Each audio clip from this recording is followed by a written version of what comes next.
ಹರೇ ಕೃಷ್ಣ, ಹರೇ ಶ್ರೀನಿವಾಸ. ಧರ್ಮಾಭಿಮಾನಿಗಳೇ, ಈ ವರ್ಷ 2026ರಲ್ಲಿ ಮೇ 17ರಿಂದ ಜೂನ್ 15ರವರೆಗೆ ಅಧಿಕ ಮಾಸ ಇದೆ. ಅಧಿಕ ಮಾಸ ಎಂದರೇನು? ಇದು ಯಾಕೆ ಬರುತ್ತೆ? ಎಷ್ಟು ವರ್ಷಕ್ಕೊಮ್ಮೆ ಬರುತ್ತೆ? ಎಲ್ಲರೂ ಈ ಅಧಿಕ ಮಾಸದ ಸಂದರ್ಭದಲ್ಲಿ ಏನು ಮಾಡಬೇಕು ಎಂಬುದರ ಬಗ್ಗೆ ವಿಶದವಾಗಿ ಹಿಂದಿನ ಇನ್ನೂ ಅನೇಕ ವಿಡಿಯೋಗಳಲ್ಲಿ ನಾನು ಮೊದಲೇ ತಿಳಿಸಿದ್ದೇನೆ. 3 ವರ್ಷಕ್ಕೊಮ್ಮೆ ಬರುವ ಹೆಚ್ಚಿನ ಮಾಸವೇ ಅಧಿಕ ಮಾಸ.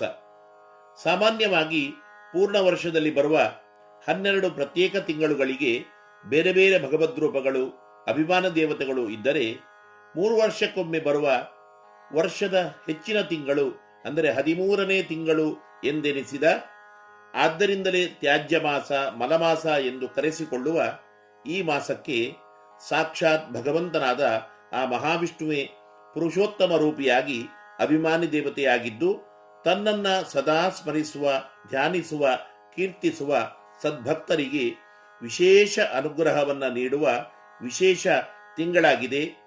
ಅಧಿಕವಾದ ಪುಣ್ಯವನ್ನು ಕೊಡುವ ಸಮಯವಾಗಿದೆ. ಆದ್ದರಿಂದಲೇ ಇದು ಅಧಿಕ ಮಾಸ ಆಗಿದೆ. ಕಳೆದ 3 ವರ್ಷಗಳಲ್ಲಿ ನಾವು ಮಾಡಿದ ಎಲ್ಲಾ ದೇವತಾ ಸತ್ಕರ್ಮಾಚರಣೆ, ಶಾಂತಿ, ಪೂಜೆ, ದಾನ ಧರ್ಮಾದಿ ಕರ್ತವ್ಯಗಳಲ್ಲಿ, ಅನುಷ್ಠಾನ ಇತ್ಯಾದಿಗಳಲ್ಲಿ ಯಾವುದೇ ರೀತಿಯ ಲೋಪ ದೋಷ ಬಂದಿದ್ದರೆ ಅವೆಲ್ಲವೂ ಕೂಡ 3 ವರ್ಷಕ್ಕೊಮ್ಮೆ ಬರುವ ಈ ಅಧಿಕ ಮಾಸದ ವಿಶೇಷ ಅನುಷ್ಠಾನದಿಂದಾಗಿ, ಜಪ, ಪೂಜೆ, ದೇವತಾರಾಧನೆ, ನಾಮಸ್ಮರಣೆ, ಭಜನೆ, ಕೀರ್ತನೆಯಿಂದಾಗಿ ಸಂಪೂರ್ಣವಾಗಿ 3 ವರ್ಷಗಳಲ್ಲಿ ಮಾಡಿದ ಎಲ್ಲಾ ಸತ್ಕರ್ಮಗಳೂ ಕೂಡ ಸಾರ್ಥಕವಾಗುತ್ತವೆ. ಏಕಾದಶಿ ವ್ರತ ಒಂದು ಬಿಟ್ಟು ಬೇರಾವ ಹಬ್ಬ ಹರಿದಿನಗಳು ಈ ಸಮಯದಲ್ಲಿ ಇಲ್ಲದೇ ಇರುವ ಕಾರಣ ಇದು ತ್ಯಾಜ್ಯ ಮಾಸ ಎಂದೆನಿಸಿದರು. ಅಷ್ಟೇ ಅಲ್ಲದೆ ಎಲ್ಲಾ ರೀತಿಯ ಸಂಕ್ರಾಂತಿ ಇತ್ಯಾದಿಗಳು ಇಲ್ಲದೇ ಇರುವುದರಿಂದ ಇದು ಮಲಮಾಸ ಎಂದೆನಿಸಿದರೂ ಕೂಡ, ಎಲ್ಲಾ ರೀತಿಯ ಮಲ ಎಂದರೆ ಜನ್ಮ ಜನ್ಮಾಂತರದ ಪಾಪಗಳನ್ನು ನಿವಾರಣೆ ಮಾಡತಕ್ಕಂಥದ್ದು. ಭಗವಂತನ ವಿಶೇಷ ಸ್ಮರಣೆಯಿಂದ ಮಲಮಾಸ ಅಂದರೆ ಮಲಾಪಹಾರಿ, ಅಂದರೆ ಪಾಪಗಳ ಪರಿಹಾರ ಮಾಡತಕ್ಕಂತಹ ಸಮಯ ಎಂಬುದಾಗಿ ಪ್ರಸಿದ್ಧವಾಗಿದೆ. ಈ ಸಮಯದಲ್ಲಿ ಈ ವಿಶೇಷ ತಿಂಗಳನ್ನು ಯಾರೂ ಕೂಡ ಧರ್ಮಾಭಿಮಾನಿಗಳು, ಧರ್ಮಿಷ್ಠರು, ಭಗವದ್ಭಕ್ತರು, ಧರ್ಮಾಭಿಮಾನಿಗಳು ವ್ಯರ್ಥಗೊಳಿಸಬಾರದು. ಬೇರವ ಗೃಹ ಪ್ರವೇಶ, ನೂತನ ವ್ಯವಹಾರ ಸ್ಥಳ ಪ್ರವೇಶ, ಮದುವೆ, ಉಪನಯನಾದಿ ಸತ್ಕರ್ಮಗಳು ಈ ಸಮಯದಲ್ಲಿ ಇಲ್ಲದಿದ್ದರೂ ಕೂಡ ನಿತ್ಯ ನಡೆಸುವ ಪೂಜೆ, ಜಪ, ಅನುಷ್ಠಾನ, ಪಾರಾಯಣಗಳನ್ನ ಬಿಡಲೇಬಾರದು. ಎಲ್ಲಾ ಸಮಯಗಳಿಗಿಂತ ಈ ತಿಂಗಳಲ್ಲಿ ನಡೆಸುವ ಭಗವದ್ಧ್ಯಾನ, ಸ್ಮರಣೆ, ಜಪ, ಅನುಷ್ಠಾನ, ದಾನ ಧರ್ಮಾದಿಗಳಿಗೆ, ಹಾಗೆಯೂ ಭಜನೆ, ಕೀರ್ತನೆಗಳಿಗೆ ಸಾವಿರ ಪಾಲು ಹೆಚ್ಚಿನ ಪುಣ್ಯ ಸಿಗಲಿದೆ ಎನ್ನಲಾಗಿದೆ. ಇನ್ನು ಅಧಿಕ ಮಾಸದಲ್ಲಿ ಅಪೂಪ ದಾನವೇ ಮೊದಲಾದ ಅನೇಕ ದಾನಗಳನ್ನು, ತೀರ್ಥಸ್ಥಾನ, ತೀರ್ಥಕ್ಷೇತ್ರ ಸಂದರ್ಶನ ಇವೆಲ್ಲವನ್ನು ಕೂಡ ಶಾಸ್ತ್ರದಲ್ಲಿ ಹೇಳಲಾಗಿದೆ. ಇವೆಲ್ಲವನ್ನು ಕೂಡ ನಡೆಸಲು ದುಡ್ಡೂ ಬೇಕು, ಸಮಯವೂ ಬೇಕು. ಅದೇ ರೀತಿಯಾಗಿ ಶ್ರೋತ್ರಿಯರಾದ ಬ್ರಾಹ್ಮಣರೂ ಸಿಗಬೇಕು. ಆದರೆ ಕಲಿಯುಗದಲ್ಲಿ ಹರಿನಾಮವ ನೆನೆದರೆ ಕುಲ ಕೋಟಿಗಳು ಧರಿಸುವವು ಎಂದು ಹರಿದಾಸರು ಹೇಳಿದಂತೆ, ಯಾವ ಖರ್ಚೂ ಇಲ್ಲದ ಕೇವಲ ತನು ಮನ ಶುದ್ಧಿ ಇದ್ದರೆ ಸಾಕು. ಅಂತಹ ದಿನದ ಎಲ್ಲಾ ಕೆಲಸಗಳನ್ನು ಮುಗಿದ ಮೇಲೆ ಪ್ರತಿಯೊಬ್ಬರೂ ಕೂಡ ಈ ಅಧಿಕ ಮಾಸದ ಶ್ರೇಷ್ಠ ಸಮಯದಲ್ಲಿ, ಅಂದರೆ ಮೇ 17ರಿಂದ ಜೂನ್ 15ರವರೆಗೆ ಈ 30 ದಿನಗಳಲ್ಲಿ ಪ್ರತಿ ದಿವಸ ಸಂಜೆ ದೇವರಿಗೆ ದೀಪ ಹಚ್ಚಿ ಎಲ್ಲ ಮಕ್ಕಳು ಸದಸ್ಯರೊಂದಿಗೆ ಕುಳಿತು ಭಜನೆಯನ್ನ ಮಾಡಿದರೆ ಸಾಕು. ಅತ್ಯಂತವಾದ ವಿಶೇಷ ಪುಣ್ಯ ಫಲ ಪ್ರಾಪ್ತಿ ಇದೆ. ಒಂದು ವೇಳೆ ಅಧಿಕ ಮಾಸದ ಅವಧಿಯಲ್ಲಿ ಬೇರಾವ ಮಂದಿರ, ದೇವಸ್ಥಾನ, ತೀರ್ಥಕ್ಷೇತ್ರ ಸಂದರ್ಶನ, ವಿಶೇಷ ಜಪಾನುಷ್ಠಾನ, ದಾನ ಧರ್ಮಾದಿಗಳನ್ನ ನಮಗೆ ನಡೆಸಲು ಅಸಾಧ್ಯವಾದರೂ, ಶಾಸ್ತ್ರದ ಅಭಿಪ್ರಾಯದಂತೆ ಅಧಿಕ ಮಾಸದ ಈ ವಿಶೇಷ ಸಂದರ್ಭದಲ್ಲಿ 33 ವಿಶೇಷ ಭಗವದ್ರೂಪಗಳನ್ನು ಧ್ಯಾನಿಸುತ್ತಾ ಒಂದು ಸಲ ಎಲ್ಲ 33 ರೂಪಗಳನ್ನು ನಾಮಮಂತ್ರ ಜಪ ಮಾಡಿ ಅಧಿಕ ಮಾಸದ ನಿಯಾಮಕನಾದ ಭಗವಂತನಾದ ಆ ಮಹಾವಿಷ್ಣುವಿನ ವಿಶೇಷ ರೂಪ ಪುರುಷೋತ್ತಮನನ್ನು ಪ್ರಾರ್ಥಿಸಿ, ಅಧಿಕ ಮಾಸದ ಪುರುಷೋತ್ತಮನನ್ನ ಪ್ರತಿಪಾದಿಸುವ ಅತ್ಯಂತ ಶ್ರೇಷ್ಠವಾದ ಸುಲಭವಾದ ಶ್ಲೋಕ ಮಂತ್ರವನ್ನು ಕೂಡ 33 ಸಲ ಮೊದಲು ಹೇಳಬೇಕು. ಆ ವಿಶೇಷ ಶ್ಲೋಕ ಮಂತ್ರ ಹೀಗಿದೆ: ಗೋವರ್ಧನ ಧರಂ ವಂದೇ ಗೋಪಾಲಂ ಗೋಪರೂಪಿಣಂ ಗೋಕುಲೋತ್ಸವ ಮೀಶಾನಂ ಗೋವಿಂದಂ ಗರುಡಧ್ವಜಂ. ಶ್ಲೋಕವನ್ನ ಇನ್ನೊಮ್ಮೆ ಹೇಳುತ್ತೇನೆ: ಗೋವರ್ಧನ ಧರಂ ವಂದೇ ಗೋಪಾಲಂ ಗೋಪರೂಪಿಣಂ ಗೋಕುಲೋತ್ಸವ ಮೀಶಾನಂ ಗೋವಿಂದಂ ಗರುಡಧ್ವಜಂ.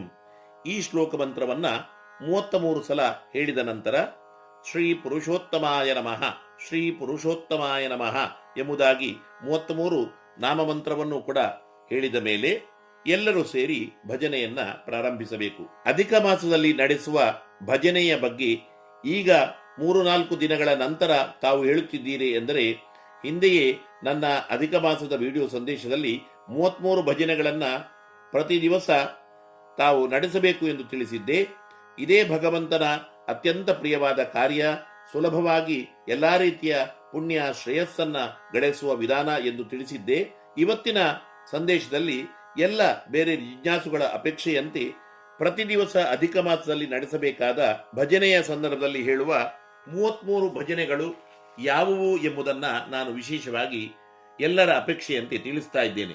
ಅಧಿಕ ಮಾಸದ ಈ 33 ಭಜನೆಗಳಲ್ಲಿ ಬೇರೆ ಬೇರೆ ರೀತಿಯ ಶಾಸ್ತ್ರೀಯ ವಿಧಾನಗಳಿವೆ. ನಮಗೆ ಅನುಕೂಲವಾಗುವ ಯಾವ ವಿಧಾನವನ್ನಾದರೂ ಬಳಸಿ ಪ್ರತಿ ದಿವಸವೂ ಕೂಡ ಭಜನೆಯ ನಂತರ 33 ತುಪ್ಪದ ಬತ್ತಿಯ ದೀಪ ಆರತಿಗಳನ್ನ ಮಾಡಿ ಅನಂತರ 33 ಪ್ರದಕ್ಷಿಣೆ ಬಂದು ನಮಸ್ಕರಿಸಿದರೆ ಅತಿ ಉತ್ತಮ ಫಲಪ್ರಾಪ್ತಿ ಇದೆ. ನಮಸ್ಕಾರವೂ ಕೂಡ 33 ಆದರೆ ಬಹಳ ಉತ್ತಮ.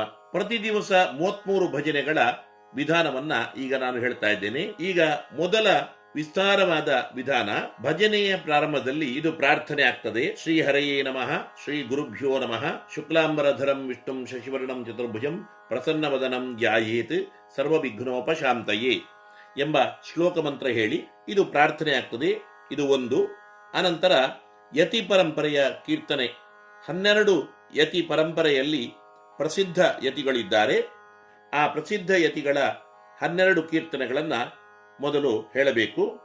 ಅದರಲ್ಲಿ ಮೊದಲು 1 ಸತ್ಯಧ್ಯಾನ ತೀರ್ಥರು ಪಂಡರಪುರ, 2 ಶ್ರೀ ರಾಘವೇಂದ್ರ ಗುರು ಸಾರ್ವಭೌಮರು ಮಂತ್ರಾಲಯ, 3 ರಘುತ್ತಮ ತೀರ್ಥರು ತಿರುಕೊಯಿಲೂರು, 4 ಶ್ರೀ ವಾದಿರಾಜಗುರು ಸಾರ್ವಭೌಮರು ಸೋದೆ, 5 ಶ್ರೀ ವ್ಯಾಸರಾಜರು ನವವೃಂದಾವನ, 6 ಶ್ರೀಪಾದರಾಜರು ಮುಳಬಾಗಿಲು, 7 ಟೀಕಾರಾಯರು ಅಥವಾ ಜಯತೀರ್ಥರು ಮಳಖೇಡ, 8 ಅಕ್ಷೋಭ್ಯ ತೀರ್ಥರು ಮಳಖೇಡ, 9 ಮಾಧವ ತೀರ್ಥರು ಮಣೂರು, 10 ಶ್ರೀ ನರಹರಿ ತೀರ್ಥರು ಹಂಪೆ, 11 ಶ್ರೀ ಪದ್ಮನಾಭ ತೀರ್ಥರು ನವವೃಂದಾವನ, 12 ಶ್ರೀ ಜಗದ್ಗುರು ಮಧ್ವಾಚಾರ್ಯರು ಶ್ರೀಮದಾನಂದ ತೀರ್ಥರು.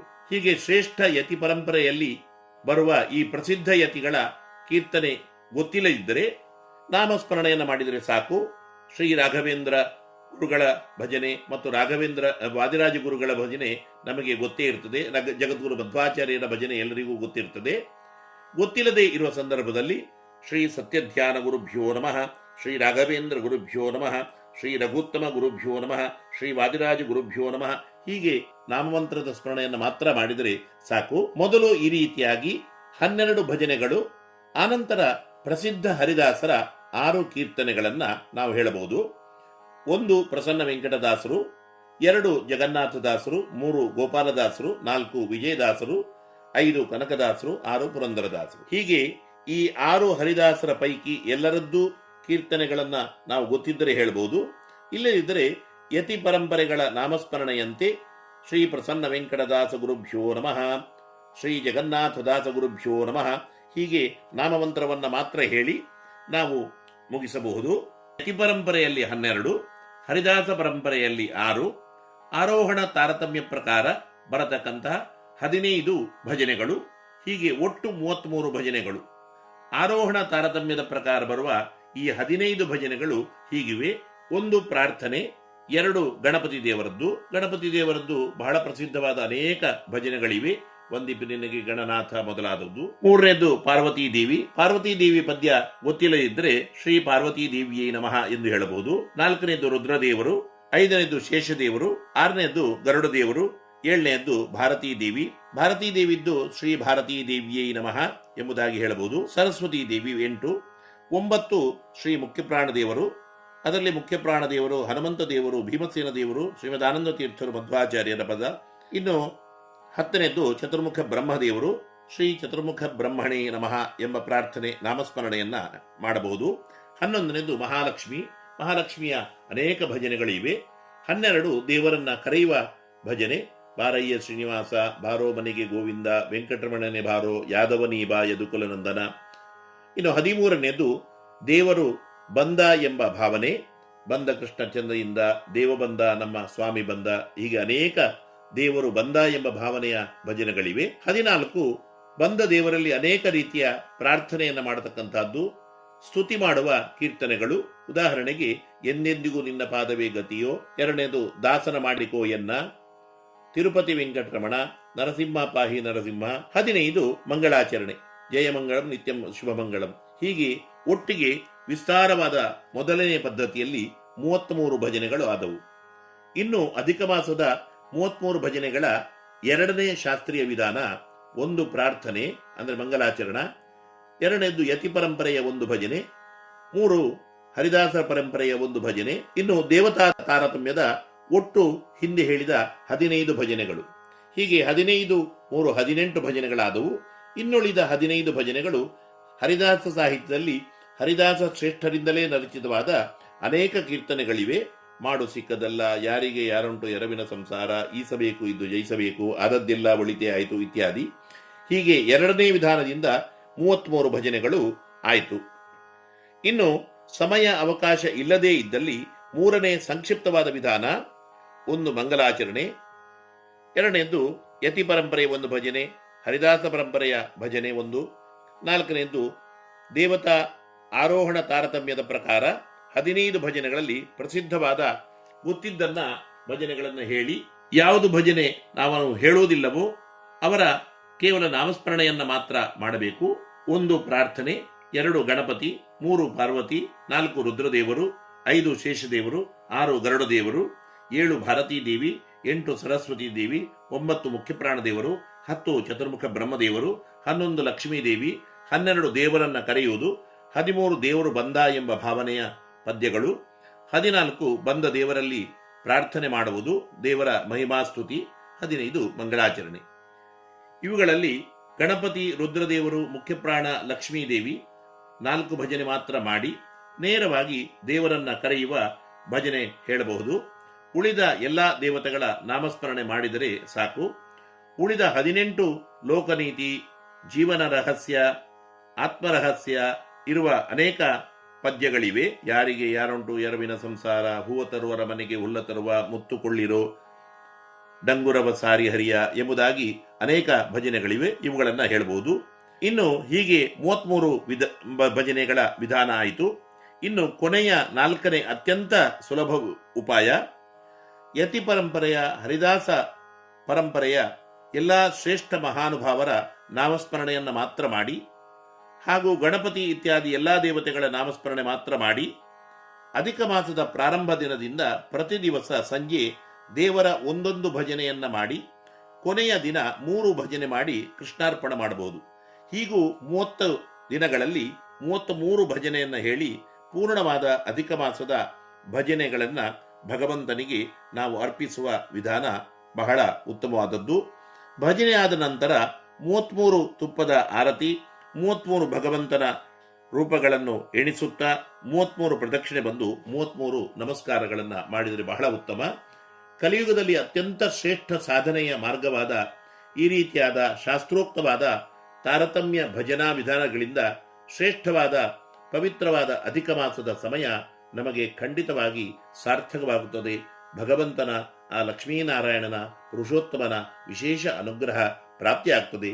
ಇನ್ನು ಉಳಿದಂತೆ ಯಥಾಶಕ್ತಿ ವಿಶೇಷ ಇಷ್ಟದೇವತಾ ಮಂತ್ರ ಜಪ, ಅನುಷ್ಠಾನ, ಪೂಜೆ, ಉಪವಾಸ, ಅಪುಪದಾನಾದಿ ವಿಶೇಷ ದಾನ ಧರ್ಮ ಸತ್ಕರ್ಮಗಳನ್ನ ತಾವೆಲ್ಲರೂ ನಡೆಸಿ ಅತೀ ಉತ್ತಮ ಫಲವನ್ನ ಈ ಅಧಿಕ ಮಾಸದಲ್ಲಿ ಪಡೆದುಕೊಳ್ಳಿ. ಪ್ರತಿ ದಿವಸ ಸಂಜೆ ಅಧಿಕ ಮಾಸದ ವಿಶೇಷ ಶ್ಲೋಕ ಮಂತ್ರವನ್ನ, ಅಂದರೆ ಗೋವರ್ಧನ ಧರಂ ಒಂದೇ ಎಂಬ ಈ ಶ್ಲೋಕ ಮಂತ್ರವನ್ನು, ಪುರುಷೋತ್ತಮ ನಾಮಮಂತ್ರವನ್ನು ಕೂಡ ತಪ್ಪದೆ ಹೇಳಿ ಭಗವಂತ ವಿಶೇಷವಾದ ಅನುಗ್ರಹವನ್ನ ತಮ್ಮೆಲ್ಲ ಕುಟುಂಬ ಪರಿವಾರಕ್ಕೆ ಅನುಗ್ರಹಿಸಲಿ, ತಮಗೆ ಶುಭವಾಗಲಿ ಎನ್ನುತ್ತಾ ಕೃಷ್ಣಾರ್ಪಣ ಮಾಡುತ್ತಾ ಇದ್ದೇನೆ. ಶ್ರೀಕೃಷ್ಣಾರ್ಪಣಂ ಭವತು.